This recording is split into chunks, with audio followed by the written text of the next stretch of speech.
A number of years ago, Nobel Prize winners, government leaders, heads of organizations, companies, got together and came up with a list of what they thought were humanity's 10 top problems for the next 50 years.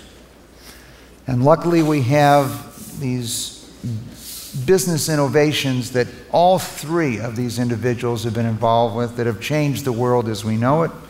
And maybe tonight we'll get some ideas about how we're going to solve some of those 10 problems or are solving them already. The first to join us this evening is Craig Ventner. And Craig was born in Salt Lake. I was hoping to tell you that he's a little older than I am, but that is not the truth. We were born in the same year, that unusual year, 1946, the first of the baby boomers. And Craig was a swimmer who turned into a surfer, who turned into a sailor. And you can read all of his background in your programs with getting much more detail. He founded in 1992 the Institute for Genomic Research, which in turn he founded the Ventner Institute today. He co-founded Synthetic Genomics, dedicated to modified microorganisms, and focused on producing ethanol and hydrogen and other alternative fuels. Some of you, like myself, followed his exploits as he traveled the world in Sorcerer II, the 21st century's answer to Darwin's journeys. And with that, we're going to see a little short video on Craig. J. Craig Ventner is one of the leading scientists of the 21st century. His disruptive technologies have revolutionized science and changed the way we interact with the world. Dr. Ventner's string of genetic breakthroughs began at the NIH and continued at his own nonprofit Institute for Genomic Research and privately funded Celera Genomics. In 1995, he and his team decoded the first genome of a living organism. Then, in 1998, in a dramatic race with the publicly funded Human Genome Project, Dr. Ventner made a bold announcement that he and his company were going to sequence all 3 billion letters of the human genome in just 2 years. Using his maverick techniques, Ventner's team came in at a fraction of the time and cost of the government project. Then, in 2007, he published and placed online the most complete human genome ever produced, 6 billion bits of his own DNA. Having complete genomes gives us the ability to begin to unravel these mysteries of human evolution, human biology, and even maybe predict the future. Recently, scientists at the J. Craig Ventner Institute have gone from reading DNA to writing it. In the past year alone, they have announced 2 breakthroughs that may enhance our power over nature beyond anything since the splitting of the atom. The first, a transplantation of the full genome of one bacterium into another. In effect, the first man-made species change. The second is the first synthetic replication of an entire bacterial genome, the longest DNA molecule ever synthesized. These breakthroughs move Dr. Ventner and his team even closer to creating the first artificial organism, and one step away from the creation of life itself.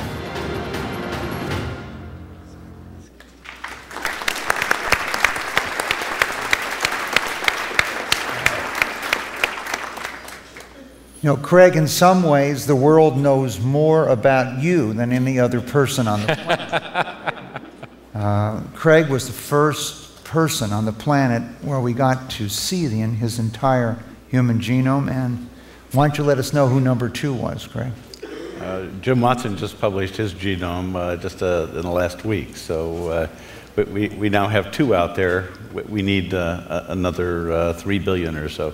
Okay, well, we're going to go work on that. I think if we put back up that list of some of the challenges to humanity over the next 50 years and take a look at them, Which ones would you like to talk about this evening?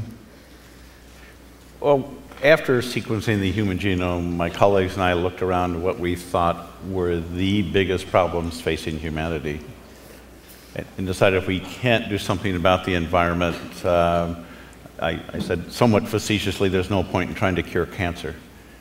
So I think the environmental issues actually determine the long-term future of humanity, possibly the survival of the species eventually.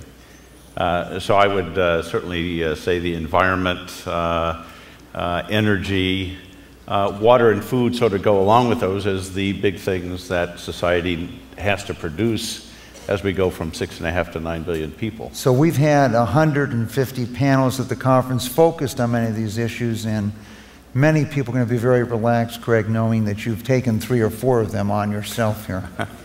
Why don't you give us a little bit of insight into the concept of alternative energy that would affect the environment and some of the things you've been working on?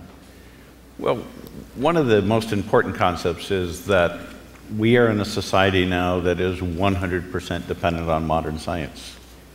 We talked earlier that we were both born in 1946. There's now 3 people on the planet for every one of us that existed in 1946. Soon the projections say there'll be 4 people for every one of us. The human population has never expanded to this extent. So all the rules that we extrapolate from looking back don't apply to the future. So we have to come up with new sources of food, fuel, and water to sustain human existence. Also, we're now up to 4.2 billion tons of CO2 being added and staying in the atmosphere each year. The number is growing more rapidly than anybody predicted. It looks like most of the carbon sinks, the CO2 sinks on the planet, have been saturated. And so we keep adding, we keep burning billions of gallons of oil, billions of tons of coal. That CO2 all goes into the atmosphere. The only third major component is deforestation. So those are the big 3, and they're all related to each other, trying to clear land to produce food and now fuel. So we're looking at biology. We're looking at what we can do with synthetic biology, making new species to come up with fuel alternatives to burning oil and coal. We have what we're calling a 2nd, a 3rd, and a 4th generation fuel. So if ethanol, corn to ethanol, is this crazy experiment we're doing in this country that makes no sense to take food and convert it into ethanol as a fuel, we need, if we're going to have feedstocks, we need to have feedstocks that don't compete with food in terms of the land usage or the same crops. So our 2nd generation fuels are ones that fit in the existing infrastructure, again using sugar as the starting point, but a variety of feedstocks feeding into that, jatropha, palm oil, a number of unique things that don't grow on high yielding cropland. Our 3rd generation fuel is actually a neat fuel that is basically the components in gasoline that can be made from sugar. But the ultimate feedstock issue we think can be solved by starting with carbon dioxide. So part of what we discovered on the expedition is last year we published a paper with 6 million new genes in it, literally tens to hundreds of thousands of new species. And we view these as our design components of the future. We now have 20 million genes in our database. So when you think at the start of the electronics revolution, there was a few dozen components, resistors, transistors, capacitors. We have 20 million sets of tools in our tool set. That'll be 100 million soon. We have new ways to fix carbon dioxide into proteins, into sugars. We have cells. Obviously, plants with photosynthesis take sunlight and fix CO2 into sugars and into the plant protein. It's just not fast and efficient enough at the rate we're taking carbon out of the ground and burning it. The thing we can do with manipulating genomes is changing metabolism by 1,000,000-fold. So what a plant can do, we can multiply that by 1,000,000 times. Well, we're looking forward to that, and we'll get back to it in a few minutes. Our second panelist tonight, Business Week called one of the greatest entrepreneurs of all time. As a high school student in East Pakistan, he ranked 16th among all the students in his area. He went and got his PhD from Vanderbilt. And in Bangladesh, he deployed the best principles that any of us could have thought of free enterprise, loans, etc., to transform a country. And that transformation today has come to the United States with Grameen America. Muhammad Yunus won a Nobel Prize, Peace Prize in 2006. For all of us involved in finance and economics, it was a great day. The concept that finance actually can bring peace to the world. As we go back and look at some of those challenges of society and humanity over the next 50 years, at this conference we've been very focused on, can we create financial instruments to incentivize people to follow through on some of those areas. Things like sulfur, the environment have addressed by these new climate exchanges to measure, to price out what the cost of these things are to the environment, and have resulted, in particularly in the United States and other countries, in a dramatic decrease in the amount of sulfur dioxide going into the air. But we have no better example to understand what finance can do than what Muhammad Yunus did and his leadership. Let's take a quick look at that.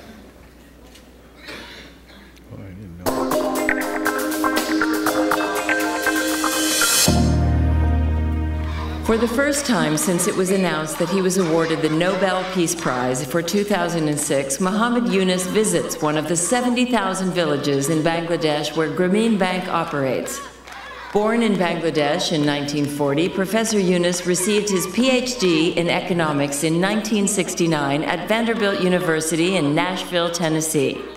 He returned to his home country in the early 70s, and while heading the economics department at Chittagong University, he conceived the idea of microcredit. 30 years ago, he realized his idea with a $27 loan.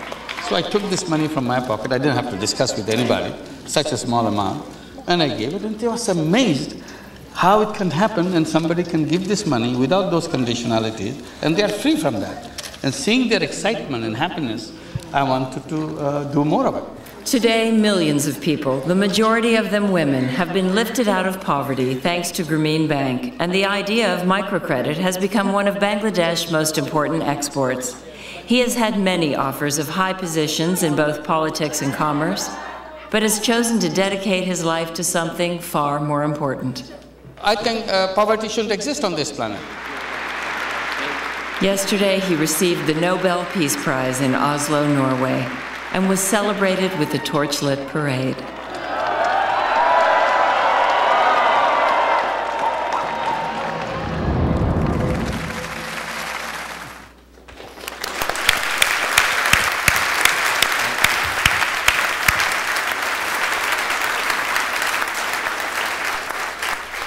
Muhammad, obviously a large part of the world suffers from poverty today. Could you share your solution to eliminating poverty with us today? The first solution is we have to believe that it's possible. Because unless we believe in it, we'll never make it. We can create a world totally free from poverty. And once we imagine that, half the work is done. Now it's a question of proceeding with that. We have been doing this work, the microcredit, Grameen Bank, giving tiny loans to the poor people, particularly poor women, for the last 31 years now, starting from one village, gradually building it up. And now it's globally, it's working. The experience shows that how easily people move out of poverty, given a slightest opportunity created for them.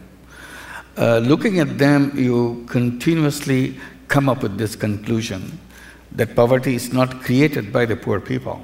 There's nothing wrong with the poor people. They are the victims. Poverty is imposed on the people. rather than poverty is created the people by themselves. So something which is imposing them, we have to go back there on the drawing board, which is creating those problems. One way we can say poverty is created by the system. Everything that we do, the institution, the concepts, the policies, the decisions, and so on. And one institution that we have struggled all along is the financial institution. It's amazingly how financial institutions kind of reject such a large number of human beings on this planet, saying that they are not creditworthy. And I have always been raising the question whether it should be the other way around. Instead of banking institution telling people that they are not creditworthy, whether the people should tell whether the banks are people-worthy. So that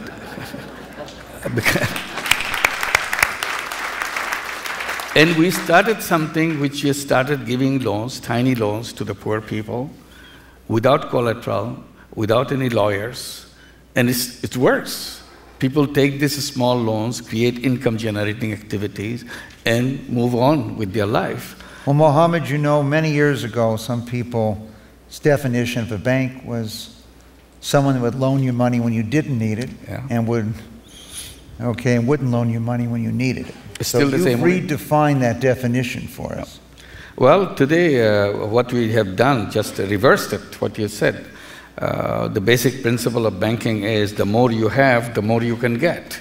That's why when you say you don't need it, because you already have it. We reversed that principle. We said less you have, higher priority you get. And if you have absolutely nothing, you get the highest priority. So that's how the whole Grameen Bank works. We even lend money to the beggars. We started talking to the beggars, how they live, how they survive, and tried to find out at what point in life they became beggars. What was the tipping point that society pushed them into such a position? And then we tell them that as you go from house to house begging, would you like to carry something with you to sell, like cookies, candies, or little toys for the kids in the houses that you go? And the attraction is, a simple thing was that you are going there anyway. You're not doing anything extra. So you just carry something with you. And they loved it. And we said, we'll finance it, whatever you want to do. It became a very popular program in Grameen Bank. Today, in 4 years, we introduced it 4 years back, more than 100,000 beggars are in this program. And they take loans size about $10, $12, $15, and started selling things. Within 4 years, more than 11,000 of them have stopped begging completely. They became successful door-to-door salesperson. And the others...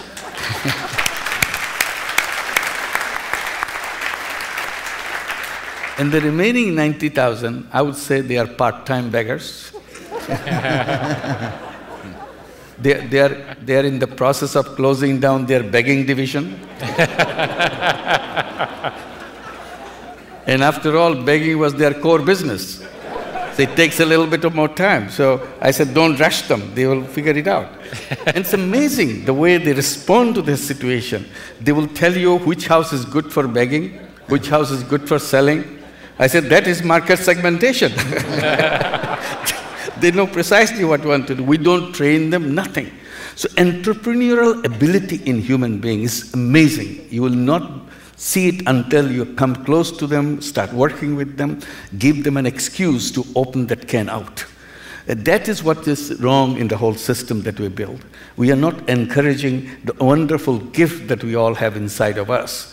Many of us die without ever knowing what a gift that was, because we never even peeped into that gift. Society never allowed us to peep into that gift. That's what it went wrong. Sometimes I describe poor people with the bonsai tree. I said, if you take the seed of the tallest tree in the forest and put it in a flower pot, it grows only this big. There's nothing wrong with the seed. Simply we planted in the wrong place. It's a very small base. I said, poor people are bonsai people. There is nothing wrong with their seed. Simply society never allowed them the space to grow as tall as somebody else. So with Grameen Bank, with tiny little loans, now people are coming out. They're opening them up. Their children are at school. These are all illiterate people. The women are illiterate, men are illiterate, but we encourage them to send their children to school. 100% of the children of Grameen families are in school, and we have 7.5 million borrowers, so it's not a small population. Now, Mohammed, we have a number of people in this room who are having some difficulties in their financial institutions and getting their borrowers to pay them. I know.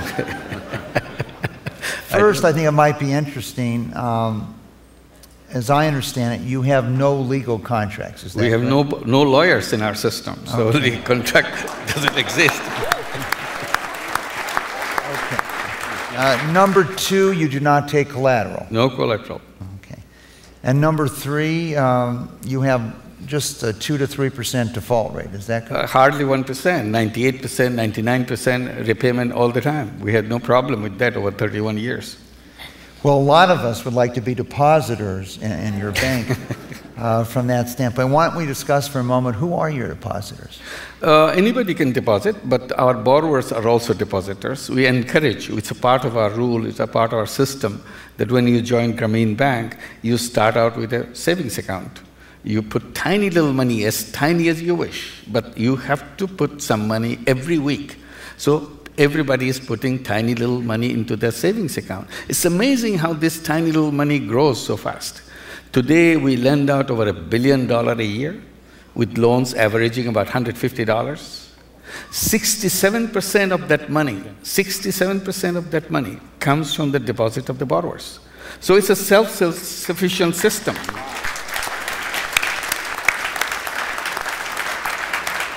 Now, we're going to come back and talk about this a little more, but I want to let everyone know that the first Grameen American branch opened in September 2007 in Queens. So if you want to get in with the program, let's get some deposits in there. That's right. Grameen America. And they have 100% repayment. It's not often that a brand name becomes part of our language. And if we just think about it, pass the Kleenex, please, FedEx it, Xerox it, put Scotch tape on it, and lastly, if you're coming to this panel and you wanted to know more about the panelists, you could just say Google them. I knew some of my friends in the technology industries were in trouble when I went into one of our early child care centers, and we have 2,000 in America. And we have computers for the older kids, 5 and 6, and one of the kids turned to the other, wanted to know more information. He says, it's easy, just Google it.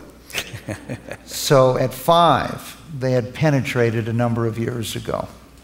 And so when you think about that opportunity, and according to Fortune magazine, for the last few years, one of the most admired companies in the world, but also the best company to work for. You would think that Eric Schmidt has an easy job. As the CTO of Sun Microsystems and the former chairman and CEO of Novell, he joined Google in 2001. Now, some people say he has the hardest CEO job in the country.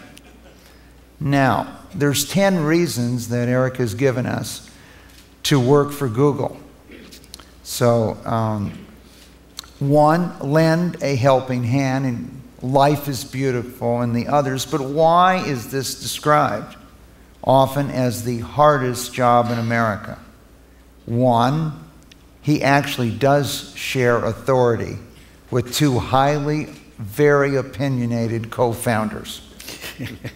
2, he's responsible for presenting the decisions to investors and employees. The co-founders don't have that problem. Next, you're managing a company that is exploding with growth. And for all those of us in the room that have financed companies, we know sometimes companies fail because they grow too fast. He must maintain controlled chaos that helps foster creativity. Enormous creativity, fostering chaos. How do you manage a company? And even though some people might argue he doesn't have to, he has to do all this while fighting competitors for market share. Let's take a look and learn a little bit about our next panelist. In the annals of modern business, there is little that compares with the success of Google. It began 10 years ago when Larry Page and Sergey Brin released a beta version of their Stanford research project. Since then, the little search engine that could has become a ubiquitous brand, an indispensable tool, and a common verb. Everybody Googles. In over 150 countries, millions of times a day. Not content to do just one thing better than anyone else, Google extended its free services to include, among many other things, images, news, email, word processing, and the Earth itself. It now employs over 10,000 people worldwide who operate under their founder's mantra, "Don't be evil." That spirit pervades the corporate culture at the Googleplex, their world headquarters in Mountain View, California. Here, solar panels plate the rooftops, and the former chef for the Grateful Dead serves free, healthy, gourmet lunches to all. The idea here, reflected throughout their business practices, is if you value the individual and give them what they really need, the rest will follow. By 2001, Google was becoming more profitable than ever. To help grow the company, founders Page and Brin enlisted Dr. Eric Schmidt, who previously led the Java development team at Sun Microsystems and became CEO of Novell in 1997. He now serves as Google chairman and CEO. In 2004, he brought the company public, and the rest, as they say on Wall Street, is history. Now,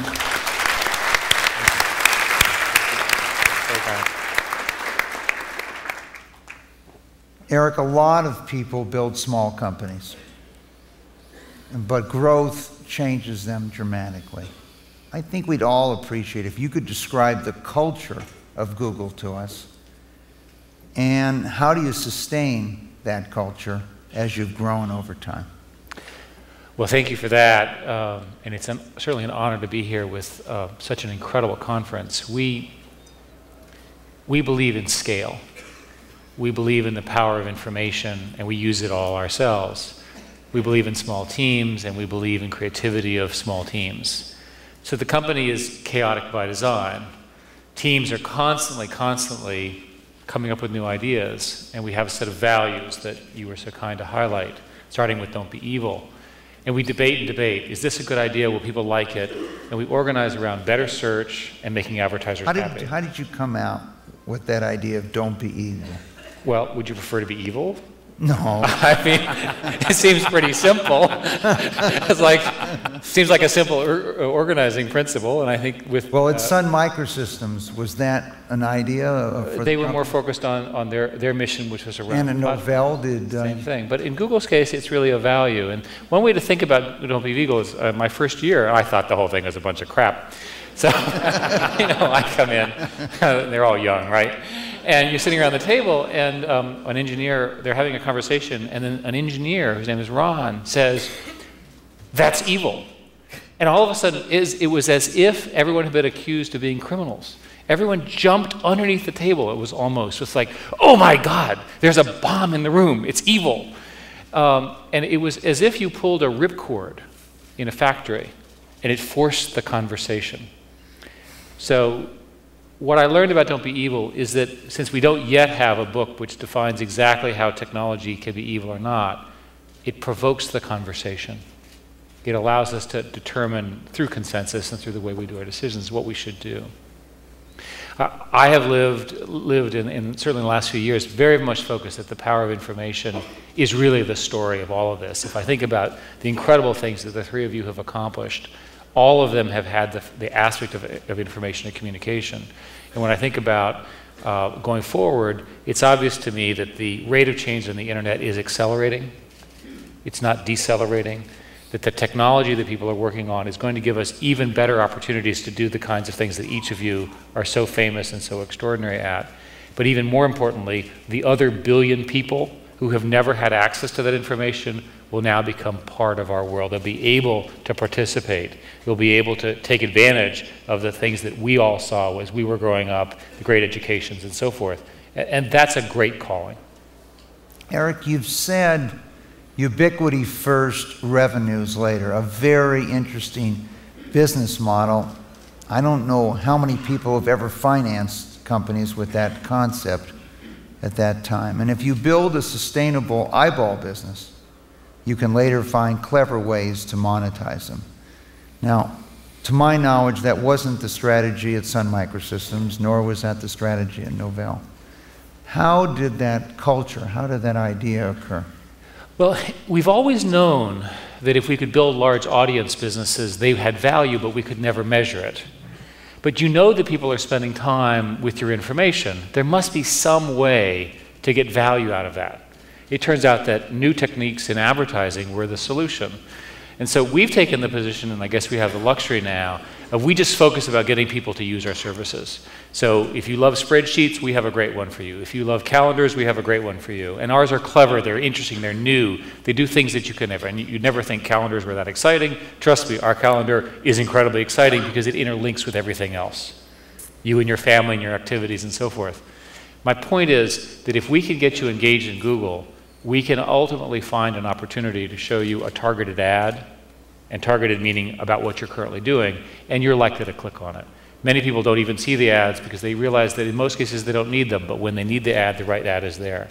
So Google can be understood as a technological achievement, our founders and the team that they assembled, and also a new way of doing advertising. Everyone here watches television. I suspect that you see a fair number of ads that don't apply to you. Diapers ads in a household that has no baby in it, that sort of thing. Why don't they put a more targeted ad on the television? Why don't they show something that's more appropriate? If you buy cars, it shows you a car ad or that kind of stuff. The internet allows us to do very highly measurable businesses, and Google is one of the companies, but by no means the only one, that has developed the ad networks and the technologies, and that's really where the money comes from. Craig, the world always wants solutions to problems faster. Obviously, many people in this room, Dr. Van Eschenbach, who's with us today, and others who headed the National Cancer Institute and heads the FDA, have pledged to try to eliminate cancer as a cause of death and suffering in the next 7 to 8 years. But you took it to a reality. The government had a 10-year head start with its program. It had spent $3 billion before it was through, out of a 5, maybe as much as 5. And you decided you could do that in 1 to 2 years with 100 million or so. How do you see us able to accelerate going forward? How can we build on what you did, whether it's for energy, the environment, or dealing with our medical issues today?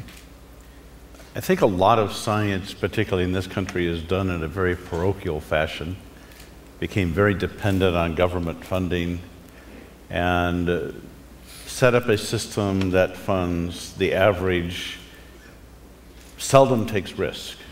So all the things that my team has had success at were all things started either with, when I was at NIH at the intramural program where you had the money to start with, or we had the risk capital at the beginning to just go do the experiment. You can't do that the way science is done traditionally in this country unless you go outside the system. So it's private foundations such as yours, philanthropic individuals, the companies that have really become supportive of private research that are making the biggest changes.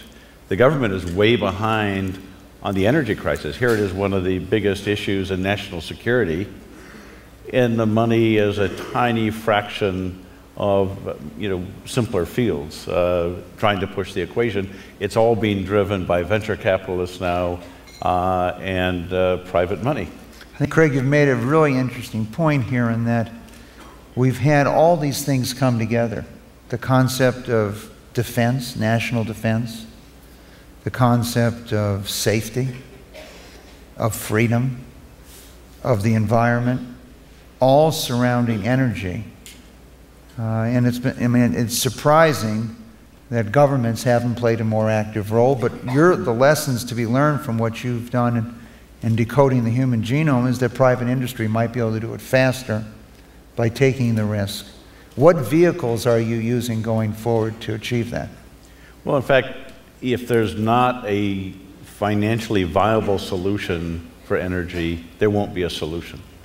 We can have the best breakthrough in the lab, and if it doesn't really work, if it doesn't undercut the cost of oil or coal or the damage that's been done, dependent in part of what price we put on carbon, there won't be a solution. But most people now, Craig, I'm checking your background here at UCSD and Arizona State.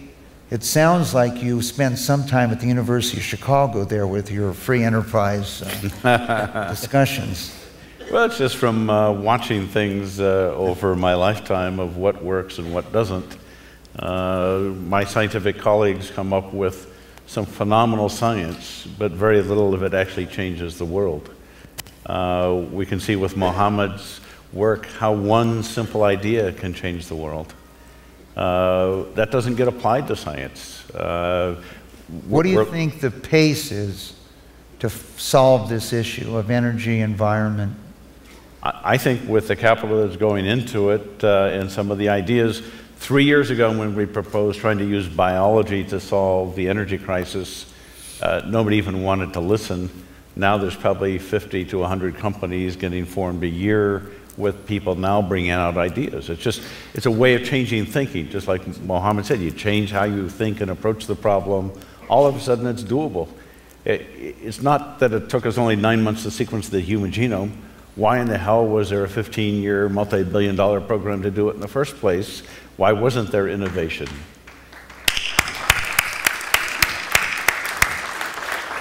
Craig, did you read the book, The Voyage of the Beagle? It was required reading by any decent scientist.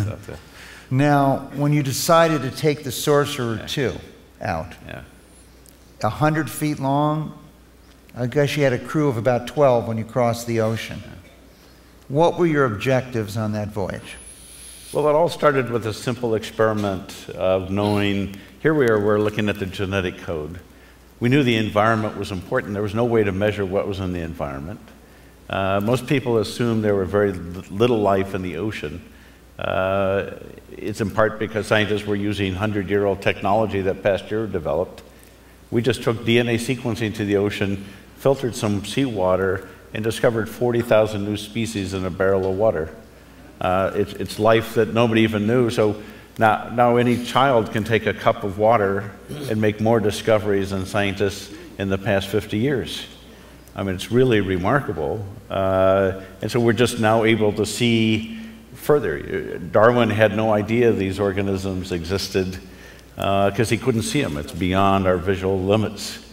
But now we can use these new tools of DNA sequencing, and we're making these discoveries that are giving us the tools to change biology, to produce food, clean water, and energy. We have biological fuel cells that Ken Nielsen at USC and our institute developed that convert human waste into fresh drinking water or into electricity. These are tools that could change developing worlds very dramatically. And it's the agricultural countries, the deserts near the sea, they're going to be the winners going forward. They'll be the future OPECs as we capture energy from the sun, grow organisms in salt water, produce drinking water, produce food and fuel. The whole economy will change based on getting off of oil and coal.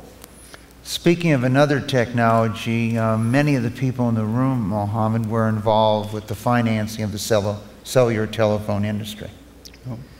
And we thought of a lot of reasons why you needed a cell phone. One was family peace. So if you're late coming home, you can start to talk your way in, you know, a half hour out, an hour out, etc. Get all I didn't think about that. things taken care of.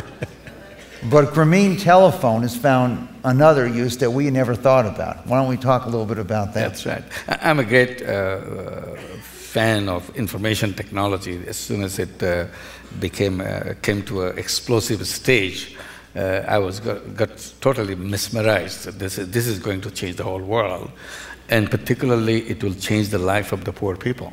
if we know how to bring the information technology for the use of the poor people.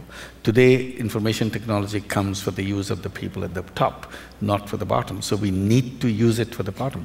So one opportunity came, and we applied for a license for a cell phone in Bangladesh. Government was giving licenses, and we got it.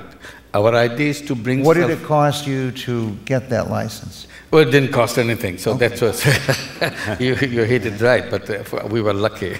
It didn't cost us anything. So we got the license, and our aim is to bring the information technology, the cell phone, in the villages, and then give loans to the poor women to buy herself a cell phone, and start a business of selling the service of a cell phone. So cell phone became a big business. And everybody says, a crazy idea. This woman never saw a cell phone or any telephone of any kind, and you are giving her a telephone. And we did, and it worked. And it became a roaring business for women in the village by selling the service of a phone. Today, Grameen Phone became a very successful company, but there was a catch to it. There's no electricity in the country. 70% of the people of Bangladesh has 150 million people, 70% of them have no access to electricity. So we brought the solar panel, plugged it into the cell phone and make use. And we created a solar company to bring solar home system, to bring light, to bring entertainment. And we saw how readily people took it. We crossed the 100,000 solar home system last year, and we are moving to the million solar home system very soon.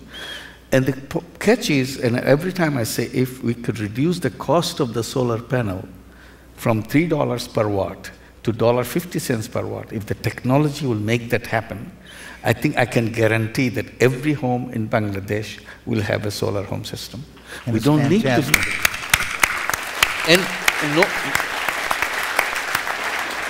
And no subsidies involved.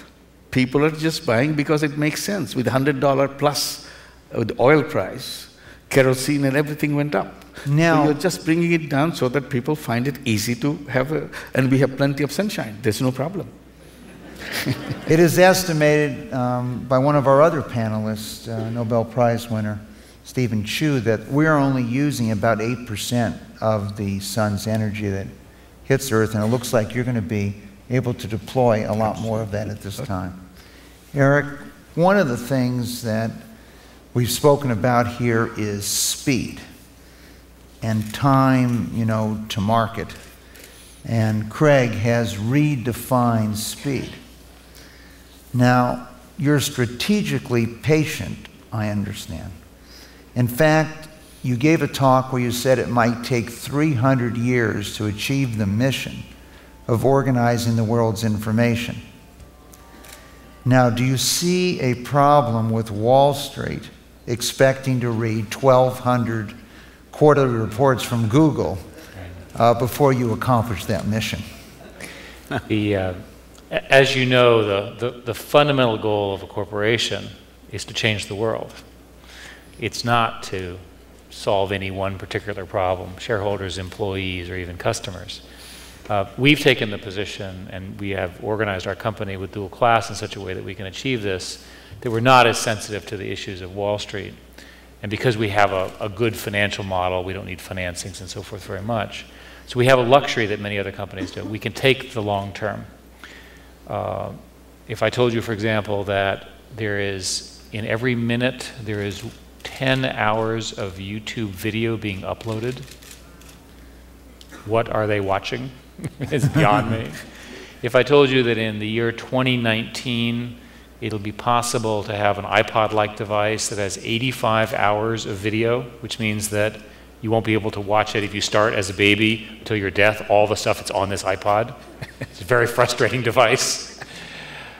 I don't think that we really understand the compounding that we're going to see, but that ultimately it will be possible using computers to help us to really get to real understanding and really have computers work for us in some amazing ways. When I look at what Dr. Yunus has done, and he truly is one of the saints of the world, he's actually moving to billions of people being able to get information literally on the spot for everything they do, whether it's dynamic markets for rice or where they should sell the fish that they've caught, or developing markets. So you can imagine and be very optimistic that this model that we're one of the companies doing, it will take a while, but that the intrinsic creativity of people worldwide, when expressed, is something that we've never seen.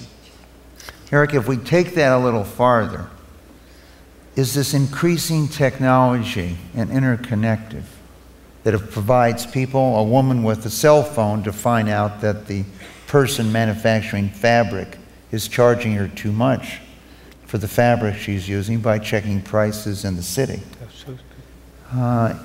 Is this the most powerful tool we've also had to address social problems? In fact, is it more so maybe than public policy?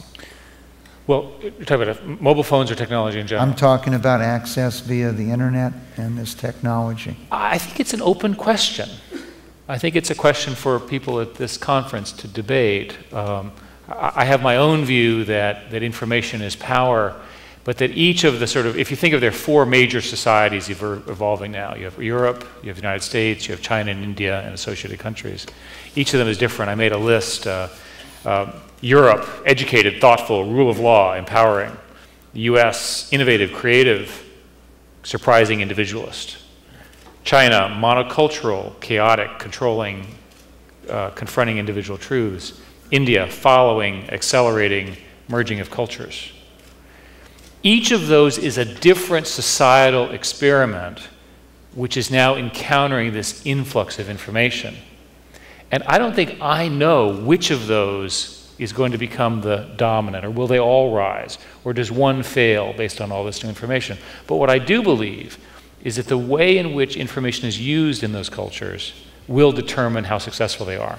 Will it ultimately be used to reward great behavior, to enforce the wonderful aspects of those societies, or will it play to the worst parts of society? Will it be misused, the terrorist example and so forth?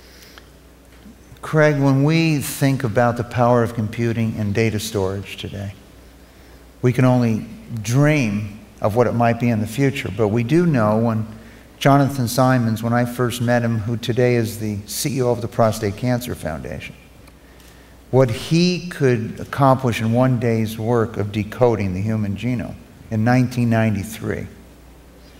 A $5,000 machine today could do 6 million times the output.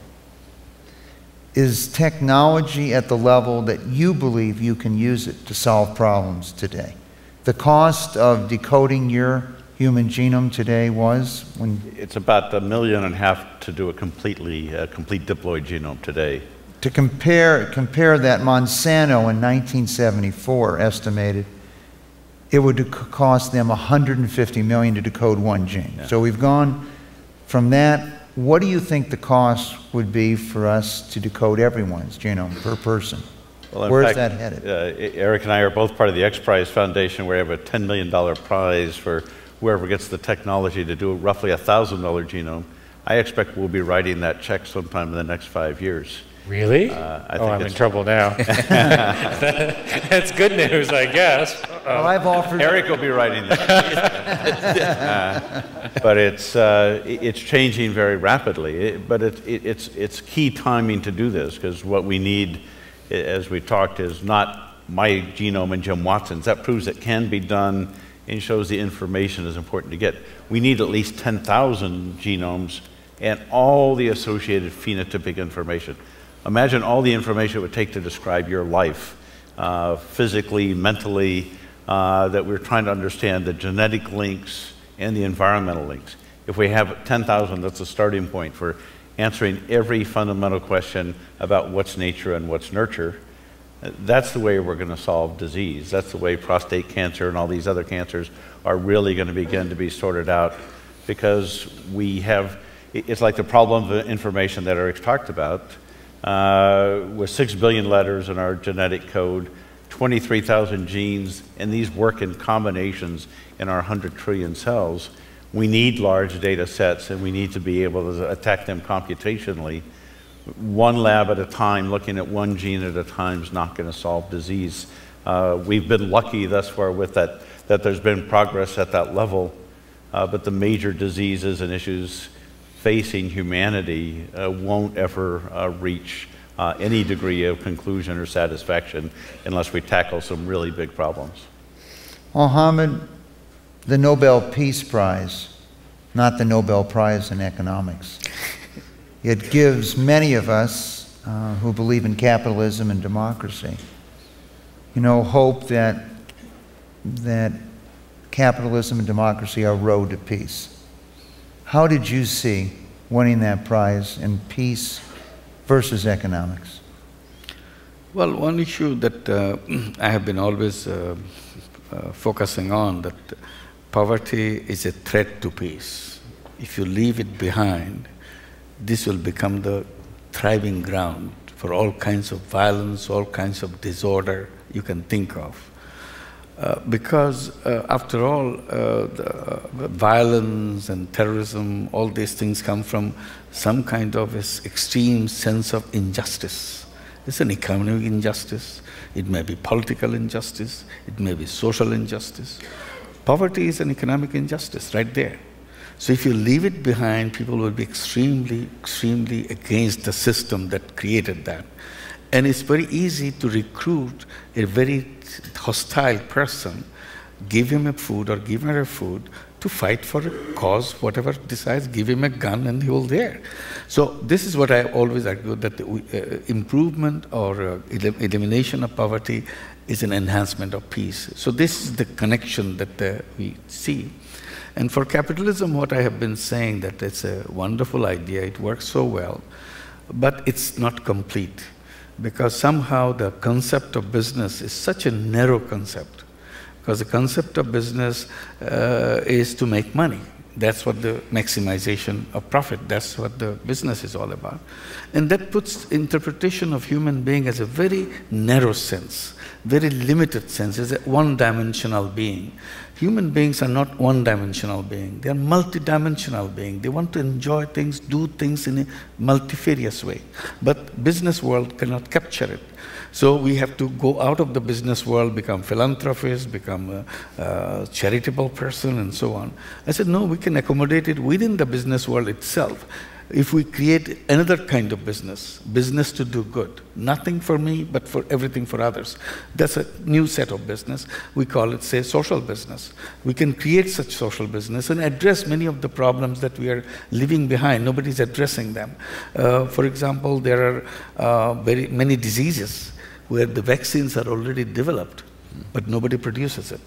Because the profit-maximizing companies don't find it attractive to produce, people die. And these diseases are known as orphan diseases. Nobody will touch it. And there are many problems which can be solved, but never get solved. For example, water problem.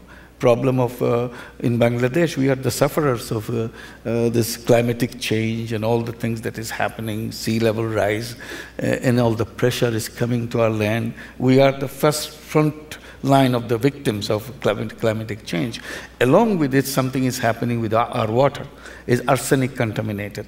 So nobody is paying attention to it. We can create social business. Actually, we have done a social business already with Veolia, which is a large water company, it's a joint venture, where Veolia will not take any profit out of it, Grameen will not take any profit out of it, but we want to deliver good quality water for everybody in the village, an affordable price, so that nobody is rejected from the system. This is a social business. So we can create, for example, healthcare could be one area of social business, because poor people, no matter where they live, whether they live in the United States, they live in Bangladesh, or any other country, are deprived from the good quality healthcare services. So we can create those services which nobody does. So Mohammed, we've talked a little bit about cell phones and solar and solving that issue. We've talked about access to small amounts of capital to bring dignity, particularly to the women of Bangladesh. How about the children of Bangladesh and their health? So we again address this issue with the social business to begin with, because it's a broad issue. Millions of malnourished children in Bangladesh because of the poverty-related reasons. So what we did, we have a joint venture with Danone, which is again a milk company and yogurt company in France, with a joint venture as a social business. What we are doing, we are producing yogurt in the villages of Bangladesh. We picked up all the micronutrients which are missing in these malnourished children and put it in the yogurt and make it so cheap so that even the poorest child can afford to eat it. And if a child eats 2 cups of yogurt each week, over a period of 18 months, he regains all this macronutrients which is missed in his life. So he regains his health. Regaining health means now he's not the target of other diseases, because malnourished child always attracts other diseases quickly. He becomes sick and cannot work the way he should. So this is another example. We can address those issues, which is again nobody is addressing. Neither the government is addressing, nor the private sector is addressing. So, or the profit-making companies are addressing. So we can do that. Creativity is phenomenal on the problems it can address. Mohammed, and you've been so successful in that area. Eric, one of the last areas I just wanted to maybe touch base with you, with the group tonight, is for many people in the audience, maybe a quarter, they spend a great deal of their career in the field of finance.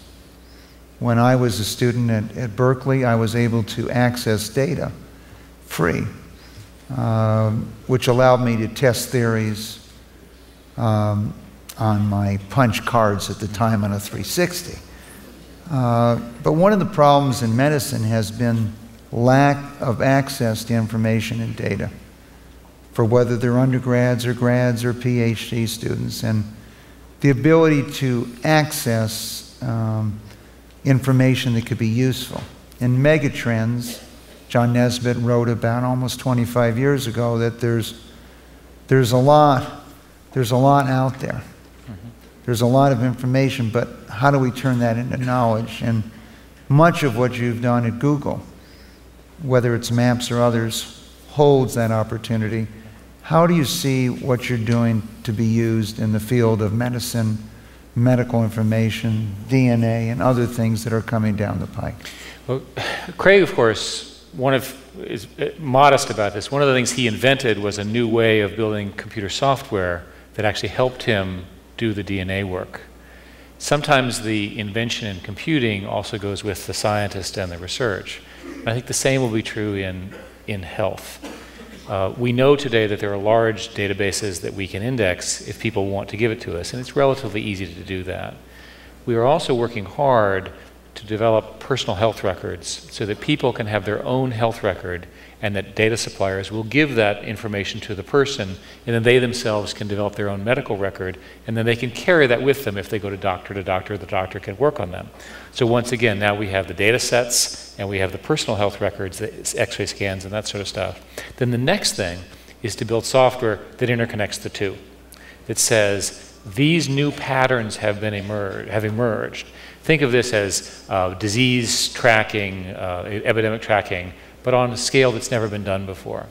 The technology is there. Computers are still under Moore's law, doubling every 18 months in performance. Disk drives are improving by a factor of 2 every year.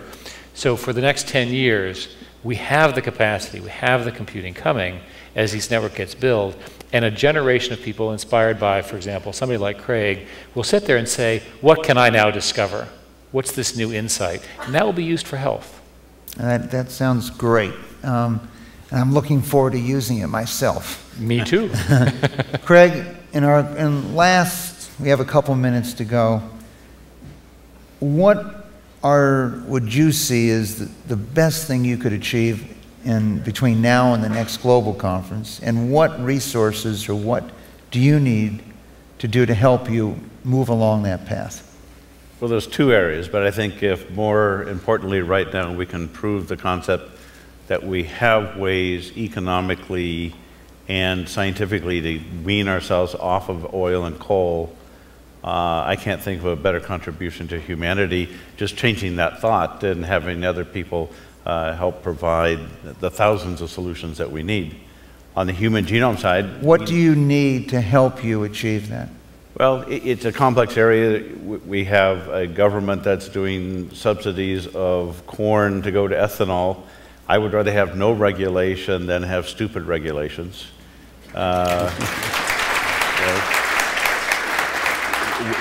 We do ultimately need a price placed on carbon to help everybody get weaned off of it. But I think these technologies are powerful enough. We don't need government subsidies. How much financial capital do you think you need to move the ball? So synthetic genomics is trying to raise about $200 million right now to take it through pilot plants and profitability. So on the scale of the human genome, it's not much. But I think on the scale of what can be done, these are new tools that I think will forever change as we talk, particularly developing countries. Most of synthetic genomics investors are from outside the US, most from the developing world, because they see these technologies as transforming not just the environment, but their entire economies.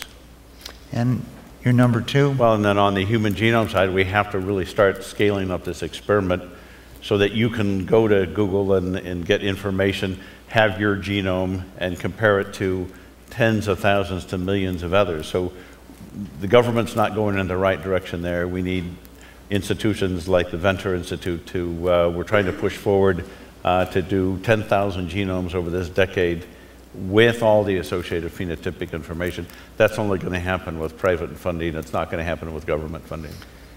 Mohammed, you've come to America. Yeah. With Grameen Bank and others. What do you see you're able to accomplish in America in the next year or so? Well, first of all, we wanted to demonstrate in New York, because New York is the hub of the world banking. New York does banking over the whole world. We're saying now we are trying to kind of demonstrate that although it does banking for the whole world, but it doesn't do the banking with the neighbors. You might not be familiar with the song, but if I can make it here, mean New York, I can make it anywhere. Right. So this is what it is. If we can do it, this will be drawing attention, like it's drawing attention, your attention, so that people become aware. It can be done. It's nothing funny, nothing fancy. It's a very doable proposition. So it spreads. Because if it spreads here, it will spread the whole world. Because if Americans accept it, that yes, we need it, we can use it, the whole world says, of course we need it. So everybody will get busy with doing that. So this is one thing I would like to accomplish. And the second thing is about the social business. Like we did some social businesses already in place. And I hope because of this conference, all the people listening to this discussion come forward that I would like to participate in a social business. How can I start a social business? Well, I think let's design a social business. Let's get ahead with it. You are a living example that doing good is good business. Thank you. Thank you.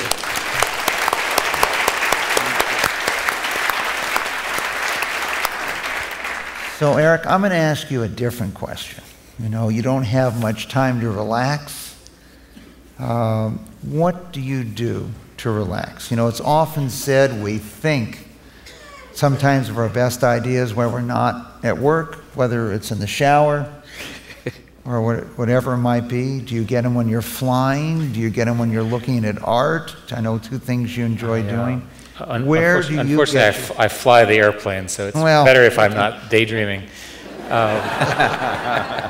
One of the interesting problems with this information economy that we've built is we've created devices that are so addictive, we have no time for contemplation. So one of the negative things that's happening is people are have less time to read books, kind of deep thinking that goes on when you think, whether it's fiction or nonfiction. They're so rushed.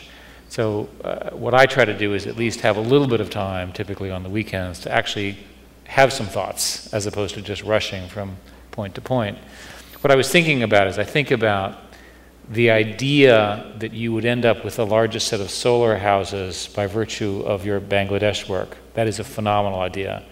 I think about the DNA idea, the million sets of DNA cross-correlated to an individual to give better disease prediction.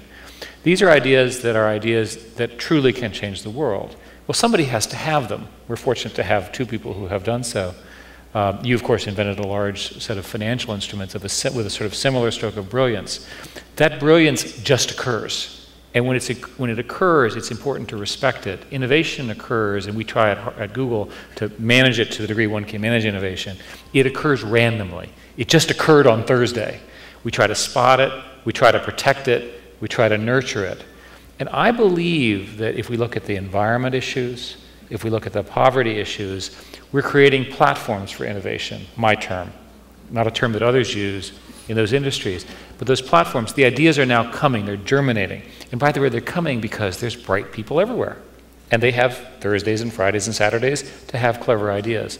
So to me, the message for all of us is to spend every day, since I'm not smart enough to have those ideas, look for somebody else who has them, befriend them, and by the way, they're often very young, which is a little scary. Hang out with them and make sure that they're successful. Make sure that they achieve their vision, and you'll do great if you hang on with them. Well, I want to thank all three of our panelists today.